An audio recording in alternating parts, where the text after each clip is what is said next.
جی اعوذ باللہ من الشیطان الرجیم، بسم اللہ الرحمن الرحیم۔ ہماری تیسری ویڈیو سورۃ احزاب رکوع نمبر 3، کیونکہ اس میں کچھ چیزیں بیان کرنے والی نہیں تھی اتنی خاص کہ جو آپ کو وائٹ بورڈ پہ بتائی جاتی، تو اس لیے ترجمے کے ساتھ ساتھ ہی کوئی بات اگر ہوگی بتانے والی تو وہ میں آپ کو بتاتا جاؤں گا۔ دیکھیں جی، بسم اللہ الرحمن الرحیم۔ لقد کان لکم فی رسول اللہ اسوۃ حسنہ لمن کان یرجو اللہ والیوم الآخر وذکر اللہ کثیرا۔ اور یہ آیت بہت اہم آیت ہے اور مشہور آیت ہے، آپ کو پتہ ہے کہ ہر انسان اس کو پڑھتا رہتا ہے۔ تم کو پیغمبر خدا کی پیروی کرنی بہتر ہے، یعنی اس شخص کو جسے خدا سے ملنے اور روز قیامت کے آنے کی امید ہو اور وہ خدا کا کثرت سے ذکر کرتا ہو۔ اللہ رب العزت نے انسانوں کے فائدے کے لیے اور انسانوں کو اس چیز پر عمل کرنے کے لیے جو ایک آئیڈیل اور نمونے کے طور پہ جس کو پیش کیا ہے وہ محمد الرسول اللہ صلی اللہ علیہ وسلم کی ذات اقدس ہیں۔ ہم مسلمانوں نے ان کو فالو کرنا ہے، ان کے بتائے ہوئے طریقے کے مطابق چلیں گے تو اللہ ہمارے لیے دنیا اور آخرت میں آسانیاں پیدا فرما دیں گے۔ وَلَمَّا رَأَى الْمُؤْمِنُونَ الْأَحْزَابَ قَالُوا هَذَا مَا وَعَدَنَا اللَّهُ وَرَسُولُهُ وَصَدَقَ اللَّهُ وَرَسُولُهُ وَمَا زَادَهُمْ إِلَّا إِيمَانًا وَتَسْلِيمًا۔ جو مومنوں نے کافروں کے لشکر کو دیکھا تو کہنے لگے یہ وہی ہے جس کا خدا اور اس کے پیغمبر نے ہم سے وعدہ کیا تھا، اور خدا اور اس کے پیغمبر نے سچ کہا تھا کہ اس سے اور زیادہ اطاعت ہوگی۔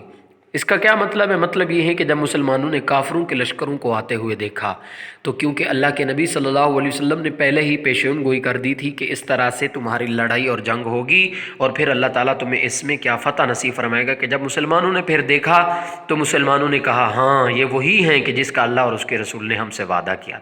من المؤمنون رجال صدقوا ما عاهدوا اللہ علیہ۔ اور مومنوں میں کتنے ہی ایسے شخص ہیں جو اقرار انہوں نے خدا سے کیا تھا اس کو سچ کر دکھایا۔ اللہ سے وعدہ کیا تھا کہ اللہ ہم تیری بات مانیں گے، تیرے معاہدات پہ چلیں گے، تو جب وہ اللہ تعالیٰ نے اس طرح آزمایا تو اپنے وعدوں میں سچ۔ فَمِنْهُمْ مَنْ قَضَىٰ نَحْبَهُ وَمِنْهُمْ مَنْ يَنتَظِرُ۔ اور کچھ تو ایسے تھے، تو ان میں سے بعض ایسے تھے جو اپنی نظر سے فارغ ہو گئے جو انہوں نے وعدہ کیا تھا، اور بعض ایسے تھے کہ جو انتظار کر رہے تھے۔ وَمَا بَدَّلُوا تَبْدِيلًا۔ اور انہوں نے اپنے قول کو ذرا بھی نہیں بدلا۔ آگے جنہوں نے سچ کہا اللہ ان کے لیے کیا کرتا ہے، اور جنہوں نے جھوٹ بولا ان کو کیسا بدلہ دیا جائے گا اس آیت میں۔ لِيَجْزِيَ اللَّهُ الصَّادِقِينَ بِصِدْقِهِمْ وَيُعَذِّبَ الْمُنَافِقِينَ إِنْ شَاءَ أَوْ يَتُوبَ عَلَيْهِمْ۔ تاکہ خدا سچوں کو ان کی سچائی کا بدلہ دے اور منافقوں کو چاہے تو ان کو عذاب دے۔ انشاء یتوب ان اللہ کان غفور الرحیم۔ تاکہ خدا سچوں کو ان کی سچائی کا بدلہ دے، جو اللہ کے نبی صلی اللہ علیہ وسلم کے ساتھ رہے اور مل کر کام کرتے رہے تو ان کو اللہ کے نبی صلی اللہ علیہ وسلم نے فرمایا اللہ ان کو سچائی کا بدلہ دے گا۔ وَيُعَذِّبَ الْمُنَافِقِينَ۔ اور اللہ منافقوں کو عذاب دے گا جنہوں نے جھوٹ بولے۔ انشاء یتوب علیہم۔ لیکن اگر کسی نے جھوٹ بولا ہے اللہ پر یہ ضروری نہیں ہے کہ اللہ اس کو عذاب ہی دے، اللہ اگر چاہے تو کسی کو معاف بھی کر سکتے ہیں۔ کیوں؟ اس لیے کہ اللہ رحم کرنے والے، ان اللہ کان غفور الرحیم، بے شک خدا بخشنے والا مہربان ہے۔ وَرَدَّ اللَّهُ الَّذِينَ كَفَرُوا بِغَيْظِهِمْ لَمْ يَنَالُوا خَيْرًا۔